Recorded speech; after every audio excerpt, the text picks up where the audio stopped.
बंधुओं, हद हो गया, ये औरत सब हद कर दिया है। खाएगी मछली, खाएगी मांस, खाएगी घोंघा सितुआ ककोड़ा, और सांझ का जागा जागा महादेव। और मालूम है, दीदी के दुल्हा रिश्ता में क्या लगेगा? दीदी के दुल्हा रिश्ता में जीजा जी। तो नीलम दीदी है तो हरिंदर के कहता जीजा जी, और न हरिंदर भैया है तो नीलम के कहे के चाहिए भाभी भौजी। कोई रिश्ता भी नहीं। इतना आतंक फैलाया है हिंदू समाज कि ट्रेन में जाके देखिए, दुइयो चार गो मुसलमानी नहीं मिलेगी, भुइहारिन रजपूतनी नहीं मिलेगी, इस सोलकन की औरत सब ट्रेन में मार कर रही है भगवान के चलते। इनको भगवान से ज्यादा जरूरी है, ज्यादा मतलब रखा है भगवान से।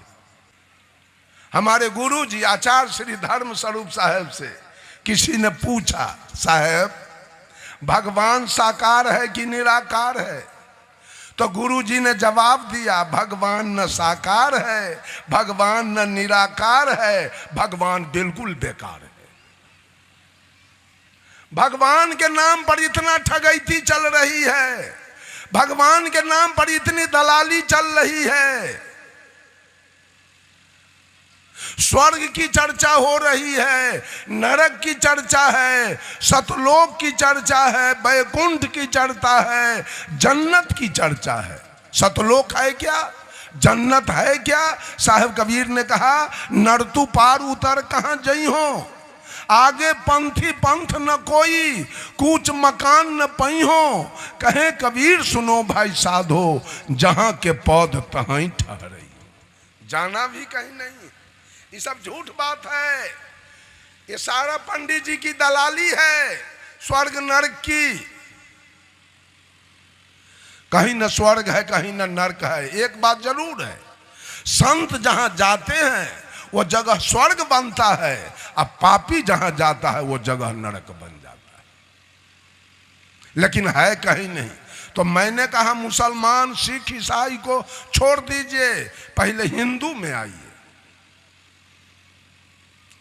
हिंदू में पटरी है, रामानंदी कबीरपंथी का शिकायत करता है, आर्य समाज आनंद मार्ग का शिकायत करता है, जय गुरुदेव बाल जुगेश्वर का निंदा करता है, सतपाल जी सदा फलदेव जी का निंदा करता है, और ये बाबा हरदेव सिंह रजनीश के निंदा करते हैं, राधा स्वामी वाले, ओम शांति वाले का निंदा करता है, ठाकुर अनुकूल चंद्र वाले, आशुतोष जी महाराज का निंदा करता है। क्या धर्म है? किसके पूजने से हमारी मुक्ति होगी? रामानंदी बनने से कि कबीरपंथी बनने से, आर्य समाज बनने से कि आनंद मार्ग बनने से, कि गायत्री परिवार बनने से, कि युग निर्माण मिशन, गांधी निर्माण मिशन, विवेकानंद मिशन बनने से, कि बाल जुगेश्वर सतपाल जी बनने से, कि सदा फलदेव जी बनने से, कि ठाकुर अनुकूल चंद्र बनने से, कि भगवान रजनीश बनने से, कि बाबा हरदेव सिंह बनने से? ये सारे लोग राग द्वेष में जल रहे, कोई किसी के गुरु को स्वीकार करने के लिए तैयार नहीं। रामानंदी में 4 संप्रदाय है, निमकाचार्य, शंकराचार्य, रामानंदाचार्य और माधवाचार्य। ये चारों में पटरी नहीं है। ये चारों रामानंदी में पटरी नहीं है। कबीरपंथी में 12 पंथ है, बचन वंश, वंश गादी, भगताही, जागू साहेब, तत्वा जीवा, सूरत गोपाल साहेब, गरीब साहेब, बुनियाद स्वामी, दरिया साहेब, पारक है। किसी में पटरी? कोई किसी को चाहता है? तो आखिर मेरा कहना है, धर्म है क्या? What is religions? किसको धर्म माना जाए? किससे हमारे जीवन में मुक्ति मिलेगी? कबीर, सदगुरु कबीर पूरे दुनिया के पंथ से और हिंदू, मुसलमान, सिख, ईसाई चारों के विचारधारा को छोड़कर कबीर ने अपना स्वच्छ विचारधारा, जिसका ज्वलंत उदाहरण आपके सामने, बीजक रखा हुआ। और कबीर का बीजक भारत के हर एक यूनिवर्सिटी में रखा हुआ है। बीजक पर पीएचडी की डिग्री मिलती है लोगों को। जरा बीजक उलट के देखिए। कबीर ने हिंदू को भी लतारा, मुसलमान को भी लतारा, सिख को भी लतारा, और ईसाई कहा पक्षा पक्षी के कारण सब जग रहा भुलान, निरपक्ष हो के जो भजे सो ही संत सुजा। सारे लोग, आप देखिएगा, एक आदमी के एगो चंदन मिलेगा, एक को 2 गो चंदन मिलेगा, एक को 3 गो चंदन मिलेगा, एक को पूर्वे पश्चिमे मिलेगा, एक को उत्तरे दक्षिणे मिलेगा, एक को एगो ठोप मिलेगा, आ एगो के देखिए भर मांग लेपले है, जो भैंसी देखे तो भड़क जाए। ये कौन चंदन से भगवान रीझ जाएगा? कौन चंदन से भगवान रीझेगा? कौन वो पंथ है जो कल्याण देगा, मुक्ति देगा? बंधुओं, राग और द्वेष में सारा सृष्टि फंसा हुआ है। साहब कबीर कहे, एक महिला रो रही है और रो के कह रही है, ससुरे में भेजबई संदेश, नैहरबा में आग लगी। ससुरे में भेजबई संदेश, नैहरबा में आग लगी। ससुराल क्या है और नैहर क्या है? नैहर जहां नहीं रहना है। आखिर बेटी जन्म लेती है माँ बाप के यहाँ, अंत में उसको 15 से 20 बरस के उम्र पूरते पूरते नैहर छोड़ देना पड़ता है। उसका नाम है नैहरा। और अंत में पति के साथ ससुराल चली जाती। अच्छा, एक बात बताइए, औरत के लिए सुख का घर नैहर है कि ससुराल? सुखी जीवन कहां बिताती है? ससुराल में। नैहर में जमीन पर अधिकार नहीं है, मकान पर अधिकार नहीं है, गाय भैंस पर अधिकार नहीं है, गाड़ी घोड़ा पर अधिकार नहीं है, मकान पर अधिकार नहीं है, सोना चांदी पर अधिकार नहीं है, रुपया पैसा पर कोई अधिकार नहीं है। वो माता पिता या भाई भाभी जो कपड़ा सिया के दे वो पहनती है, जो भोजन दे वो खाती है, और कॉपी किताब खरीद के दे तो पढ़ती है, और नहीं तो बकरी चराती है, गाय चराती। अधिकार कुछ नहीं। अब वही लड़की ससुराल चली गई विवाह में, और दूल्हा कहीं मुखिया मिल गया तो मुखियाइन बनेगी कि ना? सुख मिला कि दुख? लेकिन भाई मुखिया बनेगा तो मुखियाइन नहीं बनेगी, लेकिन पति मुखिया मिल गया तो मुखियाइन बनेगी। सुख मिला कि दुख? आ दूल्हा कहीं दरोगा मिल गया तब दरोगाइन, आ दूल्हा कहीं डॉक्टर मिल गया तो डॉक्टरनी। सुख मिला ना। आ दूल्हा के नाम से कहीं 10 बीघा है तो 5 बीघा, गाय पर अधिकार, भैंस पर अधिकार, घर पर अधिकार, जमीन पर अधिकार, सब पर अधिकार मिल गया। तो सुखी जीवन है ससुराल, और नैहर का जीवन है दुखी। रूप से जहां पर जीवन की सभी समस्याओं का समाधान होता है उसे सत्संग कहते हैं।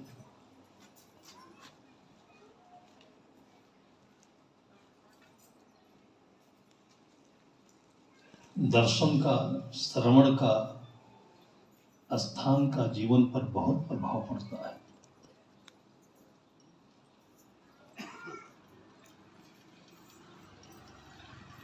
नदी के तट पर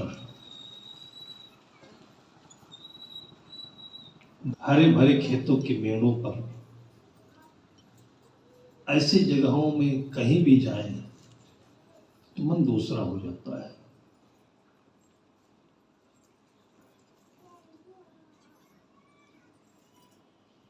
कोई किसी से कुछ कहता नहीं है, स्वाभाविक रूप से मन बदल जाता है।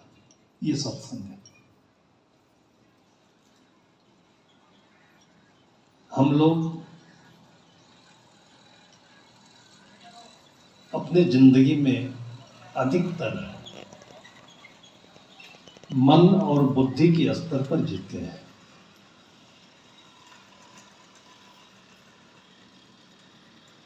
जो कुछ देखते हैं वो मन बन जाता है और हम अनचाहे में सब कुछ देखते रहते हैं।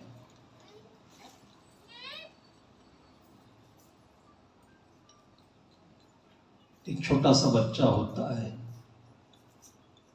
उसका मन नहीं है, लेकिन अपने माता पिता के झगड़ों को देखता है। वो चाहता नहीं कि घर में झगड़ा हो। कुछ दिन तक वो समझ नहीं पाता है कि माता पिता क्या कर रहे हैं, लेकिन मन तो खराब होता ही है।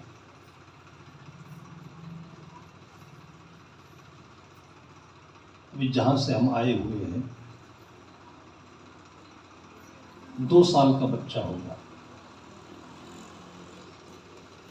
जिसके घर में रुके हुए थे उनके छोटे भाई का पोता है।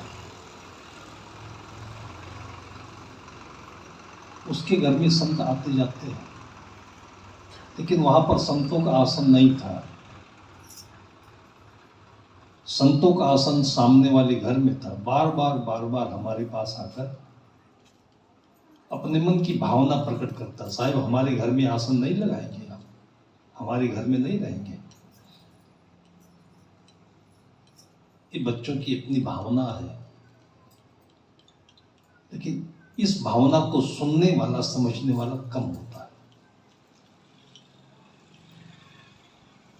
सब यहां चले आए, शायद उसके घर से माँ भी आई होगी। एक छोटी सी बच्ची है कि बच्चा है, रास्ते में रोते हुए वापस चले जा रहा था।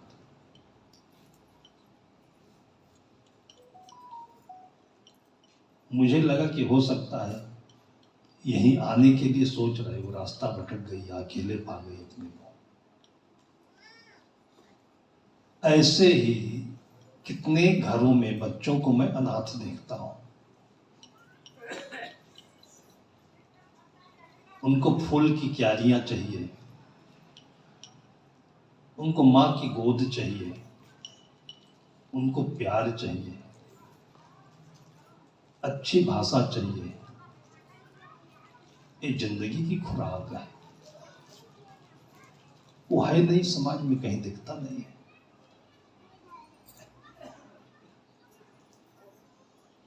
कोई भी सामान है, उसके रखने की एक जगह होती है। कुछ चीजें हैं कि फ्रिज में ही अच्छी रहती है, बाहर खराब हो जाती है।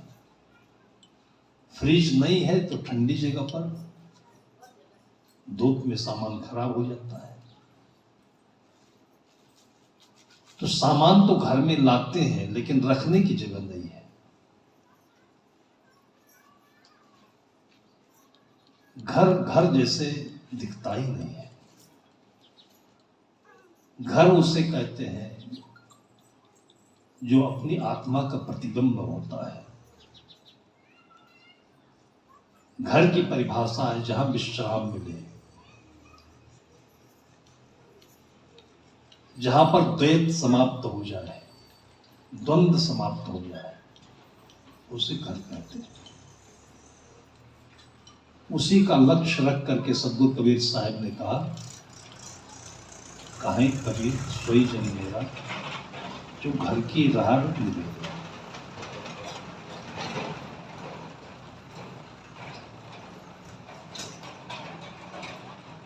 आत्मा का प्रतिबिंब आएगा।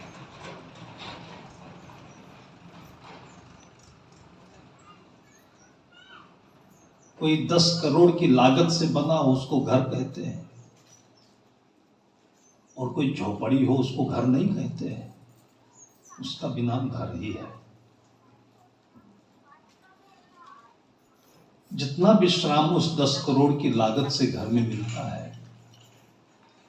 उससे कुछ भी कम विश्राम इस झोपड़ी का नहीं होता है। कपड़े का घर हो, मिट्टी का मकान हो।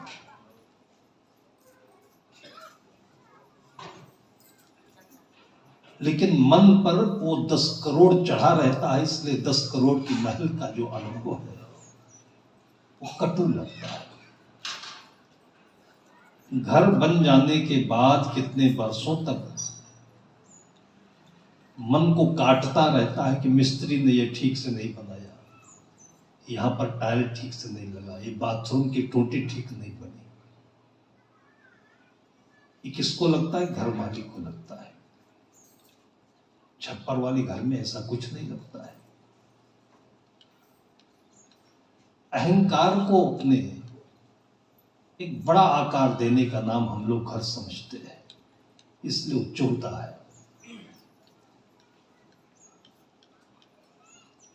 कभी आत्मा से, तबीयत से सोचा नहीं घर की परिभाषा क्या है, और अपने लिए भी नहीं सोचा।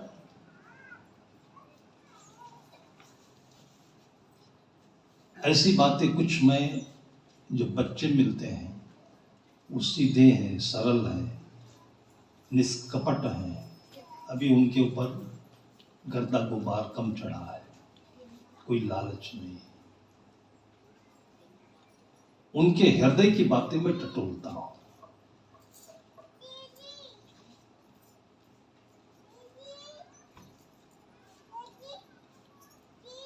जैसे कि कहते हैं कि ज्ञान ग्रंथों से मिलता है, गुरुओं से मिलता है, वेदों से मिलता है, बाइबल कुरान से मिलता है।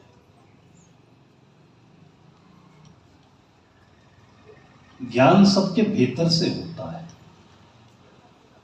इसको हमने कभी याद नहीं किया, और याद इसलिए नहीं किया कि हम ज्ञान से दबे हुए जा रहे हैं।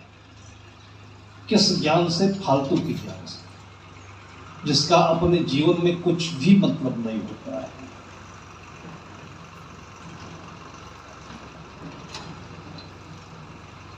बस इतना मतलब होता है कि हमने किताबें रट ली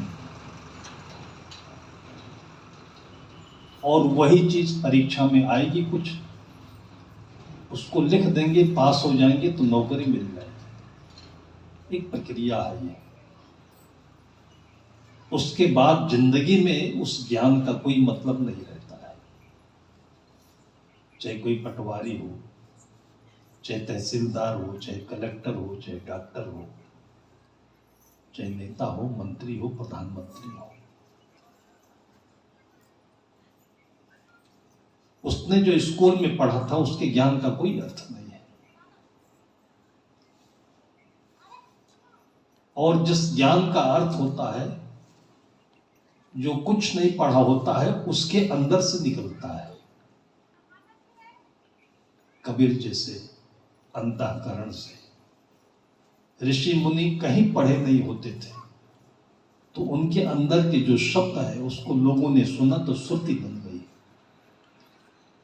फिर सुनते सुनते एक दूसरे में वो चीज बहती गई, मिलती गई, तो उसको स्मृति कहते हैं। ऋषि मुनि के अंदर से वो निकला, इसलिए उसको वेद कहते हैं। वेद मतलब वेदना ज्ञान। किसी बूढ़े बड़े आदमी के पास बैठिए,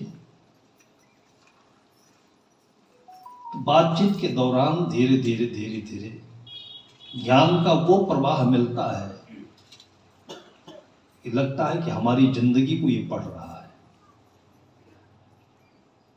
उसको वेद कहते हैं, वेदना कहते हैं, ज्ञान कहते हैं।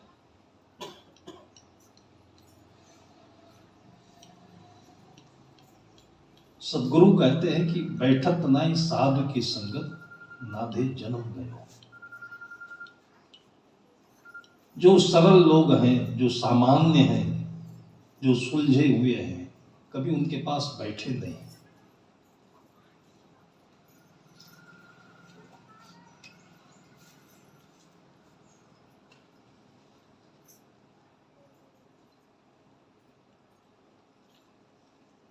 और जिनके पास बैठते हैं उनके मनों को देखा नहीं, समझा नहीं। जमीन पर बैठते हैं, एक जानवर भी होता है जो जमीन पर बैठता है तो थोड़ा देख के समझ के बैठता है, बराबर हो, कांटा नहीं हो, चुभे नहीं। जानवर भी ऐसा देख लेता है। सदगुरु कहते बैठत ना ये साधु की संगत। कहां बैठ रहे हो, किसकी जगह पर बैठ रहे हो, और अपनी जगह तो कभी पहचानी ही नहीं। साहेब साहेब सब कहे मोहि अंदेशा, और साहेब से परिचय नहीं, बैठोगे के ठौर। जब सभी आपको धोखा दे जाएंगे तो कहां बैठोगे, किसको अपना मित्र कहोगे, किसके पास बैठोगे, किनकी बातें याद करोगे। बातें तो सब मन में वही भरी हुई हैं जो हम बाहर सुनते हैं, जिनकी सच्चाई की कोई गारंटी नहीं है। ऐसे उड़ती पड़ती बातों में, ऐसे उड़ते उलझे हुए लोगों में हम लोगों ने संगति बनाई अपनी, और वही हमारा घर है, उसी को घर माना है। और जब वो बातें झूठी होती है तो भरोसा टूटता है, बेटे से टूटता है, पत्नी से टूटता है, पति से टूटता है। हर रोज समाचार में देखिए तो लोग खुदकुशी कर रहे हैं। आज नए समाज में, जिसको लिव इन रिलेशनशिप कहते हैं, ये नई धारणा है। विवाह के उपरांत, विवाह से अलग, विवाह का मतलब होता था जो एक दूसरे का निर्वाह कर सके वो एक साथ में रहे। अब एक नई धारणा आई है, लिव इन रिलेशनशिप। शरीर में आकर्षण है, कुछ पैसा है, कुछ बुद्धि है, कुछ मन है, जिसकी कोई स्थिरता नहीं है, जिसकी कोई गारंटी नहीं है, केवल अपने मन की बात है। और उनका साथ कर लिया, न मां की सुनी, न पिता का सुना, न पास पड़ोसियों की सुनी, अपने मन का कर लिया। और हर रोज समाचार आता है, कान पक जाता है। जो जज हैं कोर्ट के, पस्त हो गए निर्णय देते देते। अब तो समाज के लोग ध्यान भी नहीं देते। रोज मर्डर होता है, खुदकुशी होती है, क्योंकि उसने धोखा दे दिया। अभी 36 टुकड़े वाली कहानी जो समाचार में दिल्ली में, वो पुरानी नहीं पड़ी है कि उसके पीछे से उतने टुकड़े की कहानी और चलती है, चली आ रही है। उस श्रद्धा को उसकी मां ने, उसके पिता ने कितना रोया होगा, कितना कहा होगा, कितना समझाया होगा, एक नहीं मानी वो। और उसके बाद दिल्ली में आकर के लिव इन रिलेशनशिप घर बनाया, अपने मन का घर बनाया। सदगुरु मन की परिभाषा बताते हैं, जीवन की परिभाषा बताते हैं। इसका कहीं सिलेबस में कोई वर्णन है नहीं, इसकी कहीं दुनिया में किसी स्कूल में कोई पढ़ाई है नहीं। बच्चे कैसे करें? और पढ़ाने से ये चीजें कोई पढ़ता भी नहीं है, देखने से, सुनने से, रहने से, जिसको हम वातावरण कहते हैं, उससे ये बातें अपने को मिलती हैं। दिल्ली में रहते रहते उसके 35 टुकड़े हो गए और पिता का वो दिल था कि बेटी उससे बातचीत करना बंद कर दिया, बात तो मानी ही नहीं। उसके बावजूद माता पिता का दिल कैसा होता है कि फेसबुक पर, मोबाइल पर अपने बेटी को याद करते रहे, देखते रहे।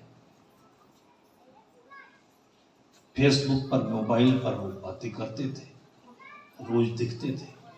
वो देख करके भी उसके पिता को तसल्ली होती थी कि मेरी बेटी कहीं तो है।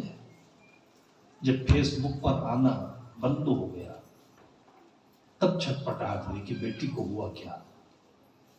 धीरे धीरे महीनों के बाद में पता चला कि उसकी हत्या हुई, 35 टुकड़े हो गए उसके।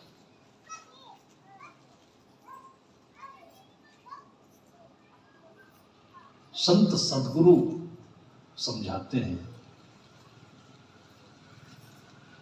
मन की सम्मति ना गाहे मन की अमित सलाह, कहां कहां ले जाए यह जिसकी लगे न था। इसलिए जैसे बाहर एक घर बनाते हैं, उस घर की जो शुरुआत है वो अपने भीतर है, अपने भीतर को भी समझे। बाहर के घर में जो आनंद मिलता है उसकी तुलना आप करें, जो बाहर का घर है वो छप्पर है कि खपरेल है कि कैसे है, उससे मतलब नहीं है।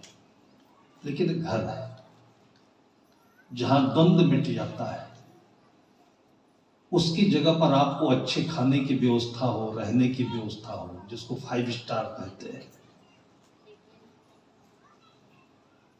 और 2 दिन आप रहे, 3 दिन रहे, पेमेंट आपको नहीं कर रहा है, कोई और कर रहा है। कितने भी दिन रहे, लेकिन 24 घंटे में सुबह से शाम तक के बीच में कभी तो याद होगा कि अपना घर नहीं है ये, कभी तो याद होगा। चाहे जितनी सुविधा और सेवा मिल रही हो, लेकिन अपना घर नहीं है, एक दिन ये छोड़ देता है। होटल है ये, जहां आने के बाद लोग निकल जाते हैं, उसको होटल कहते हैं। उस एक क्षण की याद से वो अपनी जो सेवा हो रही है, खाना मिल रहा है, वो सब किरकिरा हो जाता है। लोग कहते हैं ना, मजा किरकिरा हो रहा है। किरकिरा का मतलब क्या होता है कि जैसे आप बासमती चावल खा रहे हो, चमती चावल खा रहे हो, पूरे थाली भर आप खाए और उसी बीच में एक छोटा सा कंकड़ मुख में चला गया तो कहते किरकिरा हो गया, पूरे भात का स्वाद बेकार हो गया। आप 10,000 के जूते पहनते हो कि 50,000 के पहनते हो, बड़ा मुलायम है, चलने में आपको कंफर्टेबल है, लेकिन उसी बीच में कहीं एक छोटा सा कंकड़ घुस जाता है तो कहते चुभ रहा है, किरकिरा हो गया। तो होटल की सुविधा में एक क्षण, इस याद की क्षण, ये घर अपना नहीं है, यही होता है, कल निकल जाना पड़ेगा। लेकिन जब वहां से अपने घर में आते हैं तब ये याद नहीं रहती, याद नहीं सताएगी। अपना घर है, फिर हम पत्तल में खा रहे हो तो, चटाई पर सो रहे हो तो, कुछ भी नहीं याद होता है कि यहां से निकलना है। उसको अपना घर कहते हैं। उस घर में क्या होता है कि बाहर का कितना रंज हो, कितना तनाव हो, कुछ भी कहा सुनी हुई हो, लेकिन घर आने के बाद में पत्नी का जो प्यार मिलता है, उसका इंतजार मिलता है, बच्चे होते हैं, उन सब के बीच में जो वातावरण बना हुआ है, एकता का, आत्मीयता का, तो बाहर का रंज भूल जाता है, तनाव हो, तिरोहित हो जाता है, तब घर घर जैसे लगता है। लेकिन ये घर कैसे बना, इस वातावरण में क्या विशेषता है, इसको कभी याद नहीं किया। अब धीरे धीरे ये परिस्थिति आती जा रही है पति पत्नी के बीच में बौद्धिक संबंध है, वो भी पढ़ी लिखी है, वो भी पढ़ा लिखा है, बुद्धि दोनों की टकरा रहे हैं, बातें नहीं मिलती है। पिता पुत्र में दोनों टैलेंटेड है, बातें नहीं मिलती है। पिता कहता ऐसा होना चाहिए, नौकरी लड़का कर रहा है, पिता ने जो काम अपनी जिंदगी में नहीं कर पाया वो सोचता है कि हम अपने बेटे की नौकरी से, उसकी तनख्वाह से करें। अब बेटे की जिंदगी के ऊपर चढ़ रहा है, बार बार बेटे को टॉर्चर करता है। एक गाड़ी को दो लोग कैसे चलाएंगे, और चलाएंगे तो गाड़ी फिर रुकेगी, जाएगी कहां? ऐसे घरों में जहां पर जो दिमाग काम कर रहे हो, क्या स्थिति होगी? वो स्थिति ऐसी होती है कि कब घर से बाहर चले जाए तो सुकून मिले। ऐसे घरों से लोग बाहर निकल जाना चाहते हैं, तब क्लबों में जाते हैं, होटल में जाते हैं, पार्कों में जाकर बैठते हैं, और ये चलन आजकल बढ़ता जा रहा है। मन को आत्मा में ले आना, आराम से बैठना, आराम की जिंदगी जीना, इसकी परिभाषा ही लोग भूलते चले जा रहे हैं। उसी की याद संत दिलाते हैं। तेरा साहेब है घट भीतर, बाहर नैना क्यों खोले, मन मस्त हुआ फिर क्यों बोले।